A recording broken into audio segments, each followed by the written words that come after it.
Hello, Mark. I'm Estelle, and my school number is 23. I'm a junior student, and the topic of the TED Talk is Christine Sunking, The Enchanting Music of Sign Language, film August 2015 at TED Fellow Retreat 2015. Interpreter, piano. P is my favorite music symbol. It means to play softly. If you are playing a musical instrument and you notice a P in the score, you need to play softer. 2Ps even softer. 4Ps extremely soft. This is my drawing of a P tree, which demonstrates no matter how many thousands upon thousands of Ps there may be, you will never reach complete silence. That's my current definition of silence. A very obscure sound. I'd like to share a little bit about the history of American Sign Language, ASL, plus a bit of my own background. French Sign Language was brought to America during the early 18th centuries, and as time went by mixed with local signs, it evolved into the language we know today as ASL, so it has a history of about 200 years. I was born deaf, and I was told to believe that sound wasn't a part of my life, and I believed it to be true. Yet, I realize now that that wasn't the case at all. Sound was very much a part of my life, really, on my mind every day.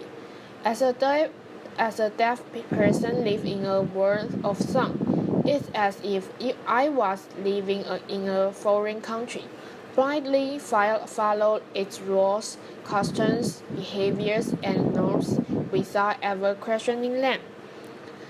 So how is it that I understand sound? Well, I watch how people behave and respond to sound. You people are like my loudspeakers and amplify sound. I learn and mirror their behavior.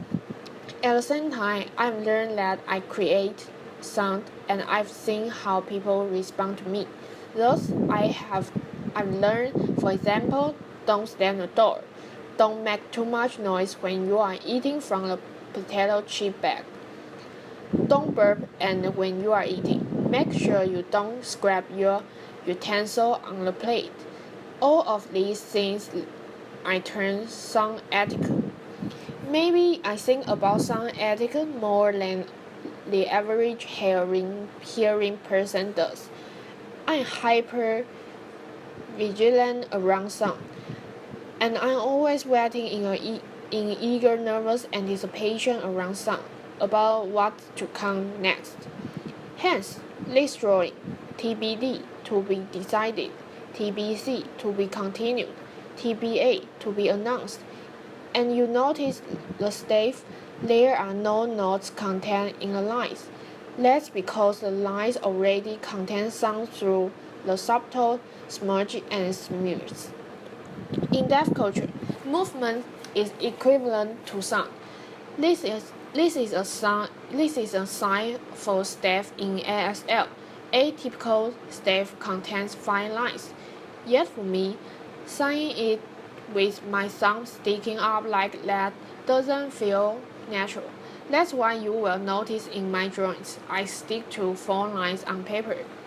In the year 2008, I had the opportunity to travel to Berlin, Germany. From an artist residence there, prior to this time, I had been working as a painter. During this summer, I visited different museums and gallery spaces, and as I went from one place to the next, I noticed there was no visual art there. At that time, sound was trendy, and this struck me. There was no visual art, everything was auditory. Now sound has come into my art territory. Is it going to further distance me from art? I realize that doesn't have to be the case at all. I actually know sound. I know it so well that it doesn't have to be something just experienced through the years. It could be felt texturally, or experienced as a visual or even as an idea. So I decided to reclaim ownership of sound and to put it into my art practice. And everything that I had been taught regarding sound, I decided to do away with and unlearn. I started creating a new body of work, and when I presented this to the art community, I was blown away with the amount of support and attention I received. I realized sound is like money, power, control, social currency. So in the back of my mind, I've always felt that sound was your thing, a hearing person's thing. And sound is so powerful that it could either disempower me and my artwork, or it could empower me. I chose to be empowered. There's a massive culture around spoken language, and just because I don't use my literal voice to communicate, in society's eyes, it's as if I don't have a voice at all. So I need to work with individuals who can support me as an equal and become my voice. And that way, I'm able to maintain relevance in society today.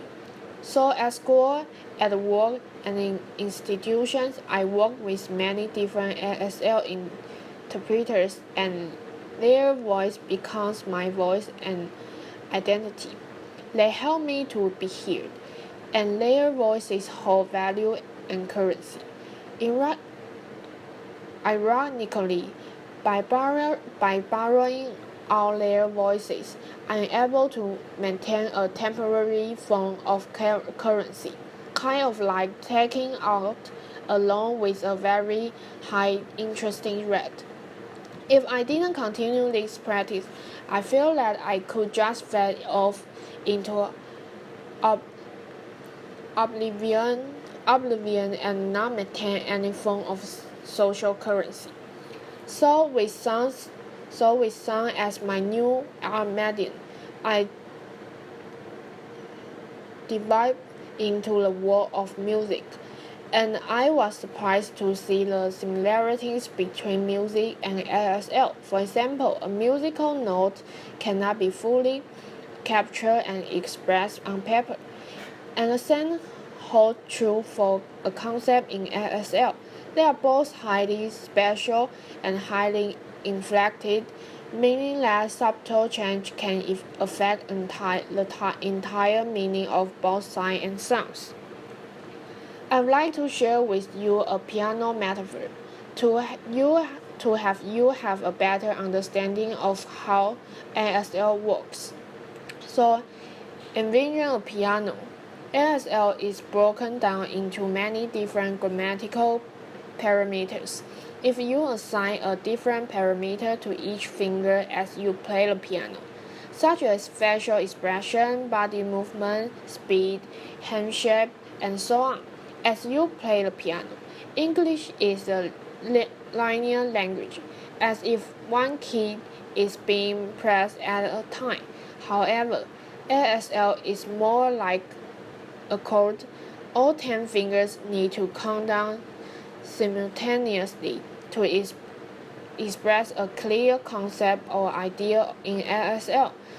If just one of those keys were to change the chord, it would create a completely different meaning. The same applies to music in regards to pitch, tone, and volume. In ASL, by playing around with these different grammatical parameters, you can express different ideas. For example, take a sign to look at. This is a sign to look at. I'm looking at you, staring at you. Oh, busted. Uh-oh, what are you looking at? Oh, stop. I then started thinking, what if I was to look at the ASL through a musical lens? If I was to create a sign and repeat it over and over, it could become like a piece of visual music. For example, this is the sign for day. As the sun rises and sets, this is all day. It was to repeat and slow it down. Visually, it looks like a piece of music all day. I feel the same holds true for all night. All night. This is all night represented in this drawing. And this led me to thinking about three different kinds of nights. Last night, overnight, all night long. I feel like the third one has a lot more musically than the other two. This represents how time is expressed in ASL and how the distance from your body can express the changes in time. For example, 1 hour is one hand, 2 hours is two hands. Present tense happens closely and in front of the body. Future is in front of the body and the past is to your back. So the first example is a long time ago, then past used to, and the last one, which is my favorite, with a very romantic and dramatic notion to it. Once upon a time.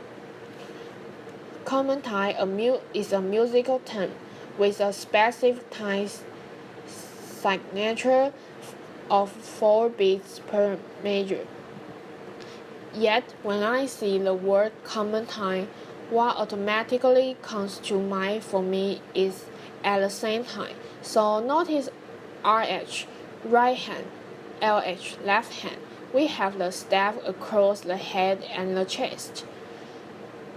Head, RH, flash cloud, common time, chest, LH, flash cloud. I am now going to demonstrate a hand shape called the flash cloud. Can you please follow along with me, everybody? Hands up. Now we are going to do it in both the head and the chest, kind of like common time, or at the same time. Yes, got it? That means to fall in love in international. International, as a note, is a visual tool to help communicate across cultures and sign languages around the world. The second one I would like to demonstrate is this. Please follow along with me again. And now this is colonization in ASL. Now the third, please follow along again and again. This is enlightenment in ASL. So let's do all three together. Fall in love, colonization, and enlightenment. Good job, everyone. Notice how all three signs are very similar. They all happen at the head and the chest, but they convey quite different meanings. So it's amazing to see how SSL is alive and thriving, just like music is. However, in this day and age, we live in a very audio-centric world, and just because ASL has no sound to it, it automatically holds no social currency. We need to start thinking harder about what defines social currency and allow ASL to develop its own form of currency without sound. And this could possibly be a step to lead to a more inclusive society. And maybe people will understand that you don't need to be deaf to learn ASL, nor do you have to be hearing to learn music. ASL is such a rich treasure that I would like you to have the same experience. I would like to invite you to open your ears, to open your eyes, take part in our culture and experience our visual language. And you never know, you might just fall in love with us. Thank you. Dennis Keller Breton. Hey, that's me.